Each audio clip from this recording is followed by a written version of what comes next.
Hello students, ચાલો આજે આપણે કરવાના છે ethical decision making with cross holder conflicts and competition. ચાલો, મેં તમને આગળ એક લેક્ચરમાં એવું શીખવાડેલું કે જે સ્ટોક હોલ્ડર્સ છે, બરાબર છે, એ આપણી બિઝનેસના ગ્રોથ માટે કેમ ઇમ્પોર્ટન્ટ છે, બરાબર, એ લોકોને સાચવવા કેમ ઇમ્પોર્ટન્ટ છે એ મેં તમને શીખવાડેલું, બરાબર છે. હવે આ જે ક્રોસ હોલ્ડર્સ છે, જે સ્ટોક હોલ્ડર્સ છે, એ લોકો જ્યારે આપણા વિરોધી થાય, બરાબર છે, એ લોકોની સાથે આપણું કોન્ફ્લિક્ટ થાય, બરાબર છે, તો ત્યારે આપણે અહીંયા એ લોકોને કેવી રીતે હેન્ડલ કરવાના છે એની વાત આજે કરવાના છે. તો મેં તમને એ પહેલાં શીખવાડી દીધું છે કે જે ક્રોસ હોલ્ડર્સ છે, જે સ્ટોક હોલ્ડર્સ છે, બરાબર છે, એ કંપની માટે કેમ ઇમ્પોર્ટન્ટ છે એ મેં તમને કરાવ્યું છે, બરાબર છે, અને એ લોકોના હોવાના ફાયદા શું છે એ પણ મેં તમને સમજાવેલું છે. હવે સ્ટોક હોલ્ડર્સ કોને કહીશું? તો stock holder is a person who has interest in an organization and can either affect or be affected by the business. તો જે સ્ટોક હોલ્ડર છે, બરાબર છે, એ કોણ છે કે વન ટાઈપ ઓફ ઇન્વેસ્ટમેન્ટ જ ગણાય આપણું, બરાબર છે. Who has interest in an organization and can effect or be effected by the business, બરાબર છે. એની સીધી અસર બિઝનેસ પર થાય છે, ક્યાં તો બિઝનેસની અસર એના પર થાય છે. Stockholders can be further classified into either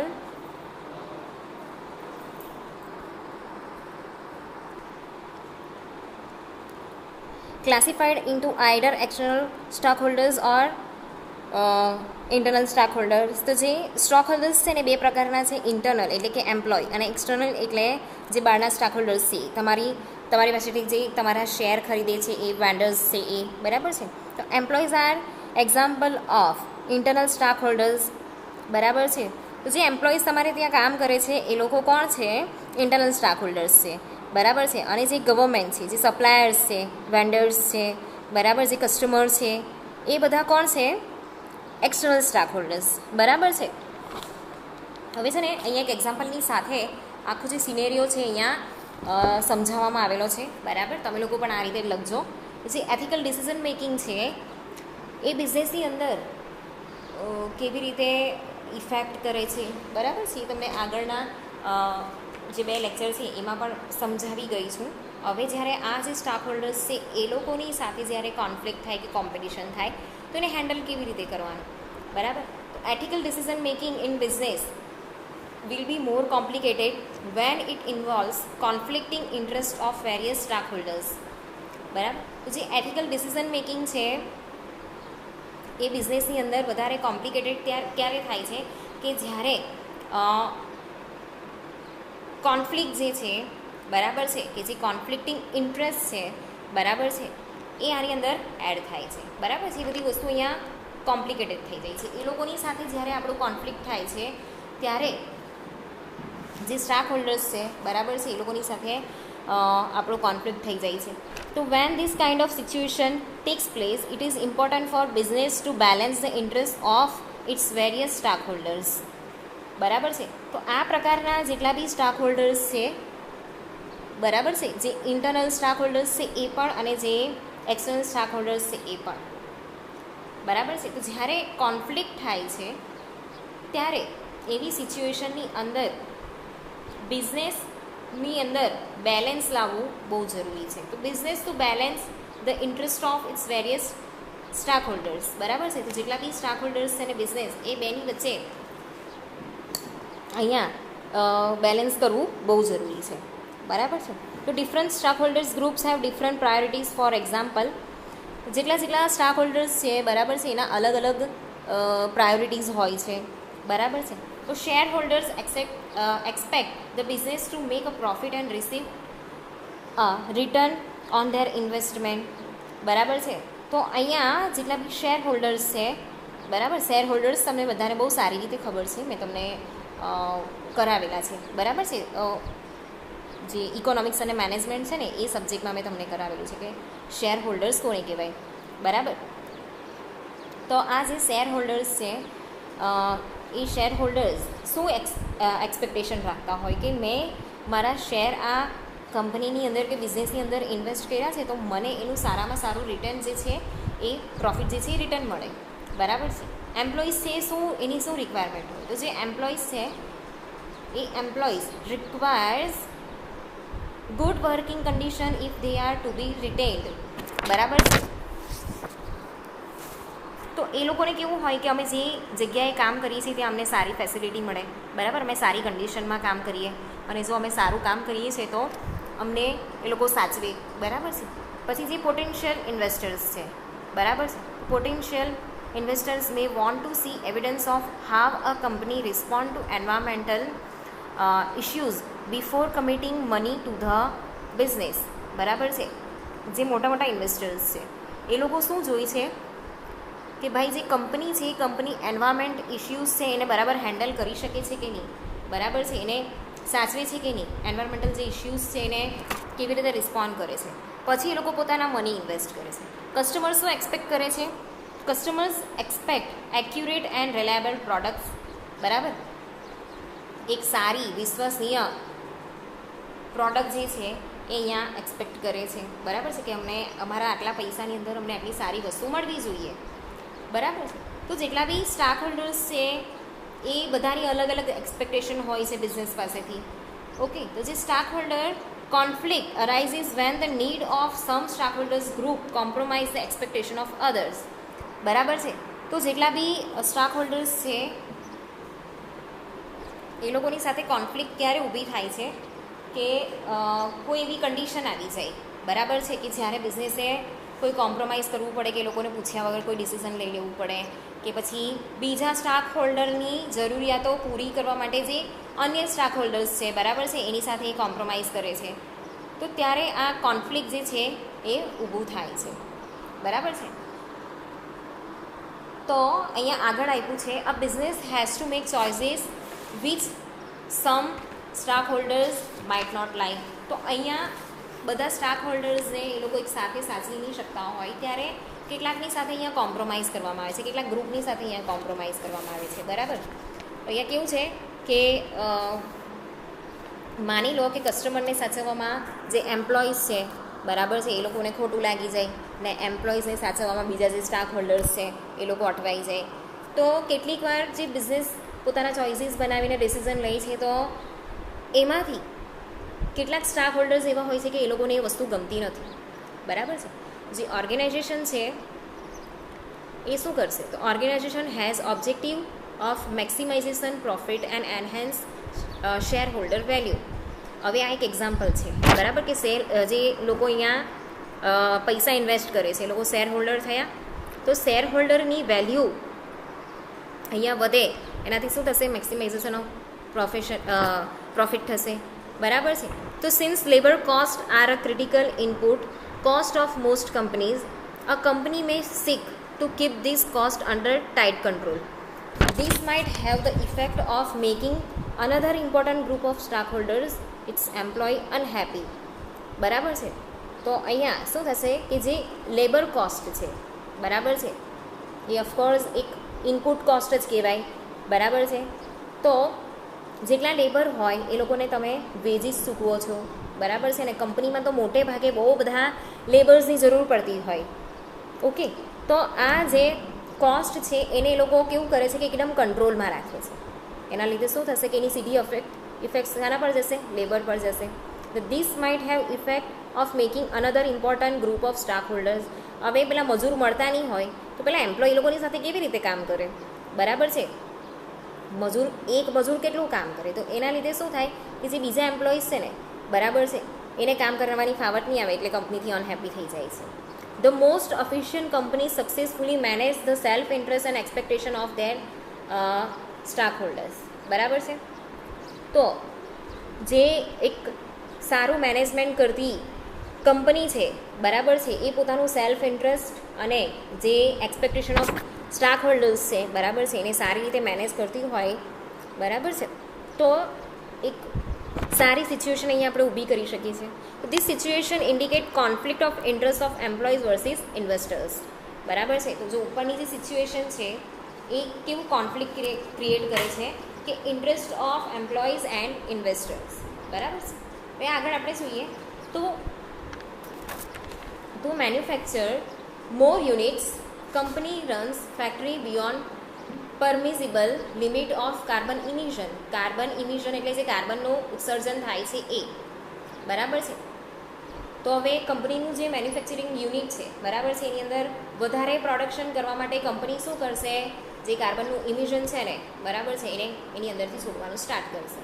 તો this will help company to manufacture goods in large quantity. હવે અહીંયા શું થશે કે એને લાર્જ ક્વોન્ટિટીની અંદર જેનું ગુડ્સ છે મળશે, એનું જે પ્રોડક્ટ છે એ મેન્યુફેક્ચરિંગ કરવા મળશે. And thereby increase profit, અને એ લોકોને પ્રોફિટ પણ અહીંયા ઇન્ક્રીઝ થાય છે. પણ એ લોકો કાર્બનનું ઇમિશન કરશે તો એ અલ્ટિમેટલી કોને નુકસાન કરે છે? એન્વાયરમેન્ટને, બરાબર છે. એન્વાયરમેન્ટનું જે પોલ્યુશન છે એ ત્યાં રહેતા જે લોકો છે એને નુકસાન કરશે. એટલે અલ્ટિમેટલી આખી સોસાયટીને એ નુકસાન કરે છે, બરાબર, હ્યુમન સોસાયટીને એ નુકસાનકારક છે. But on the other hand, if allowed, carbon emission will adversely affect place where company is located. તો જે જગ્યા પર કંપની લોકેટેડ છે, બરાબર છે, એનાથી કાર્બન ઇમિશન છે જે છે, બરાબર, એની ઉલટી અસર કરે છે, વિપરીત અસર કરે છે, બરાબર છે. હવે પ્રોડક્શન વધારે થાય છે, ક્વોન્ટિટી વધારે પ્રોડ્યુસ થાય છે, પ્રોફિટ પણ ઇન્ક્રીઝ થાય છે, પણ એની જગ્યા પર જે કાર્બન ઇમિશન છે એ અહીંયા કેવું છે? છૂટે છે, બરાબર છે. તો એના લીધે અલ્ટિમેટલી સોસાયટીને નુકસાન થાય છે, આજુબાજુ રહેતા લોકોને નુકસાન થાય છે, એન્વાયરમેન્ટને નુકસાન થાય છે. તો in simple term, it will create pollution and it is not good for the health of person residing in the same city. Certainly, decision will help to maximize profit for investors and shareholders for company, but it is not in favor of society. તો અહીંયા કેવું છે કે જે pollution થાય છે એના લીધે ત્યાં રહેતા જે લોકો છે, બરાબર, એ લોકોની હેલ્થને નુકસાન થાય છે. તો અહીંયા કેવું છે કે મેક્સિમાઇઝેશન ઓફ પ્રોફિટ કરવા માટે એ લોકો કે પછી એના શેર હોલ્ડરને જે પ્રોફિટ થાય, વધારેમાં વધારે પ્રોફિટ થાય, બરાબર, એ વસ્તુ એ અહીંયા વધારે કન્સિડર કરે છે. પણ અહીંયા ભોગવે કોણ છે? સોસાયટી, બરાબર છે. તો એવી કન્ડિશન નહીં હોવી જોઈએ, બંને વચ્ચે બેલેન્સ હોવું જોઈએ. તો હવે અહીંયા આપણે જોઈએ કે potential conflict between share holders. તો કેવી કન્ડિશનમાં કેવા કોન્ફ્લિક્ટ અહીંયા ઊભા થઈ શકે છે? તો cut jobs to reduce cost. હવે જેટલા બી એમ્પ્લોય છે એ એમ્પ્લોયમાંથી માની લો કે તમે 10%ને કાઢી મૂક્યા કે 5-6 જણાને તમે કાઢી મૂક્યા, બરાબર, જોબમાંથી. તો એનાથી તમારું આ જે છે ને, cut jobs to reduce cost, બરાબર છે, તો એ લોકોનો પગાર બચી જશે એટલે કોસ્ટ રિડ્યુસ થશે. ઓકે. તો અહીંયા likely to be supported by, અહીંયા સપોર્ટ કોનો મળશે? શેર હોલ્ડર્સ અને બેંકનો. પણ અપોઝ કોણ કરશે? એમ્પ્લોઈઝ. જેને તમે છૂટા કરી દીધા એ એમ્પ્લોય તમારો વિરોધ કરશે. જે ઓલરેડી ત્યાં છે એ લોકો પણ તમારો વિરોધ કરશે, બરાબર. અને આ જે એમ્પ્લોય છે એ આજુબાજુમાંથી જ આવતા હશે, એટલે લોકલ કમ્યુનિટી છે એ પણ તમારો વિરોધ કરશે, બરાબર છે. એના પછી બીજી કન્ડિશન જોઈએ તો add extra shift to increase factory capacity. તો અહીંયા છે ને શિફ્ટની અંદર કામ કરવામાં આવે છે, ડે નાઇટ, બરાબર છે. તો અહીંયા તમે શું કરશો કે એક્સ્ટ્રા શિફ્ટ જે છે અહીંયા ઇન્ક્રીઝ કરશો. કેમ? ફેક્ટરીની કેપેસિટી વધારવા માટે. તો એની અંદર તમને કોનો સપોર્ટ મળશે? મેનેજમેન્ટ અને કસ્ટમરનો અને સપ્લાયરનો, બરાબર છે. પણ અહીંયા વિરોધ કોણ કરશે? લોકલ કોમ્યુનિટી, બરાબર છે. કેમ કે રાતના બી જેવો પેલો અવાજ આવતો હોય, પોલ્યુશન થતું હોય, બરાબર છે, તો એ ત્યાંના લોકોને નહીં ગમતું હોય આજુબાજુના. Introduce new machinery to replace manual work, બરાબર છે. નવી અહીંયા મશીનરી લાવવામાં આવે છે, બરાબર છે, મેન્યુઅલ વર્ક કરતાં. મેન્યુઅલ વર્ક કોણ કરતું હોય? માણસો કરતા હોય, હ્યુમન રિસોર્સિસ કરતા હોય, પણ એની જગ્યા પર હવે મશીનરી આવી ગયા, બરાબર છે. તો અહીંયા ફાયદો કોને થશે? કસ્ટમર્સને અને શેર હોલ્ડર્સને. પ્રોડક્શન વધારે થાય, પ્રોફિટ વધારે થાય, માર્કેટમાં પ્રોડક્ટ વધારે જતી હોય ને જેટલું પ્રોફિટ આવે એટલું શેર હોલ્ડર્સને પણ ફાયદો છે, બરાબર છે. તો અહીંયા અપોઝ કોણ કરશે? એમ્પ્લોઈઝ. મશીનરી એ લોકોની જગ્યા પર આવી ગઈ તો એ લોકોને તો કાઢી મૂકે, બરાબર, એ લોકોને તો કંઈ કામ જ નહીં હોય. એના પછી નેક્સ્ટ છે increase selling price significantly to improve profit margin. તો પ્રોફિટ માર્જિન ઇમ્પ્રૂવ કરવા માટે અહીંયા શું કરે છે કે જે સેલિંગ પ્રાઇસ છે, બરાબર, એને ઇન્ક્રીઝ કરવામાં આવે છે. તો જે શેર હોલ્ડર્સ છે, બરાબર છે, અને જે મેનેજમેન્ટ છે એ અહીંયા સપોર્ટ કરશે, પણ જે કસ્ટમર છે એનો અપોઝ કરશે, બરાબર છે. તો આમ અલગ અલગ કન્ડિશન છે, આ બધા વચ્ચે આપણે બેલેન્સ લાવવાની છે, બરાબર છે. There is no clear-cut guideline available to deal with this kind of situation. However, Barry, in the year 1986, બેરી નામના એક વ્યક્તિએ 1986ની અંદર આ જે નીચે આ ચાર્ટ દેખાય છે ને, બરાબર, એ પોઈન્ટ્સ એમણે જે છે ઇન્ટ્રોડ્યુસ કરેલા, બરાબર છે. તો point to deal with situation which involve various group of stakeholders for effective ethical decision making, બરાબર છે.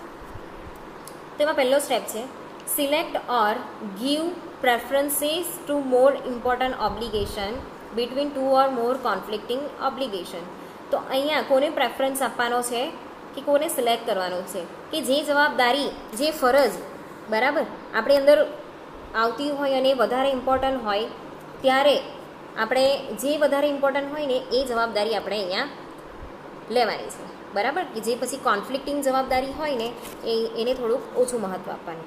Select an action of higher ideal when two or more ideal conflict, બરાબર છે. એના પછી છે select an action that produce the greater good or lesser harm when the effect are mixed. તો select an action of higher ideal when two or more ideals conflict. તો જ્યારે તમારો જે મોરલ્સ છે, બરાબર છે, કે પછી એવી કન્ડિશન છે કે જ્યારે તમારે જે કોન્ફ્લિક્ટ છે, બરાબર છે, એની અંદરથી જે વધારે ઇમ્પોર્ટન્ટ હોય, બરાબર છે, કે જેની અંદરથી તમને વધારે સારી વસ્તુ મળતી હોય એને સિલેક્ટ કરો. એવી જ રીતે લાસ્ટમાં છે કે સિલેક્ટ એન એક્શન, એવી એક્શનને સિલેક્ટ કરો, બરાબર છે, કે એવી મેથડ અપનાવો કે જેનાથી સારામાં સારી વસ્તુ જે છે એ ઊભી થાય અને જે ઓછામાં ઓછું હાર્મફુલ હોય, બરાબર છે, જ્યારે મિક્સ ઇફેક્ટ હોય ને ત્યારે. તો above guideline should be used in combination with various ethical and moral principles, code of conduct, applicable lose and various approaches as discuss in the above point. આપણે આગળ જે ભણી ગયા ને બધા અપ્રોચીસ, બરાબર છે, રાઇટ, જસ્ટિસ, વર્ચ્યુ, એ બધા જે અપ્રોચ ભણ્યા ને એનો અહીંયા આપણે મિક્સ યુઝ કરી શકીએ છીએ. તો discussion maker or businessman shall use his experience, moral judgment and customary practice followed in the industry at the time of dealing with cross-holder conflict and competition, બરાબર છે. તો આવી રીતે તમારે બધી વસ્તુને ધ્યાનમાં રાખીને જે સારામાં સારી વસ્તુ હોય, બરાબર, બધા માટે સારું હોય એને ચૂઝ કરો, જે ઓછામાં ઓછું નુકસાન કરતું હોય એને ચૂઝ કરો, બરાબર, જે સૌથી વધારે આઈડિયલ હોય એને ચૂઝ કરો, જે વસ્તુ અહીંયા જે જવાબદારી, જે ફરજ જે છે બહુ ઇમ્પોર્ટન્ટ હોય, બરાબર છે, તે એને ચૂઝ કરો. ઓકે, તો આમ તમે જે ક્રોસ હોલ્ડર સાથે કોન્ફ્લિક્ટ થાય છે એને આ રીતે સોલ્વ કરી શકો.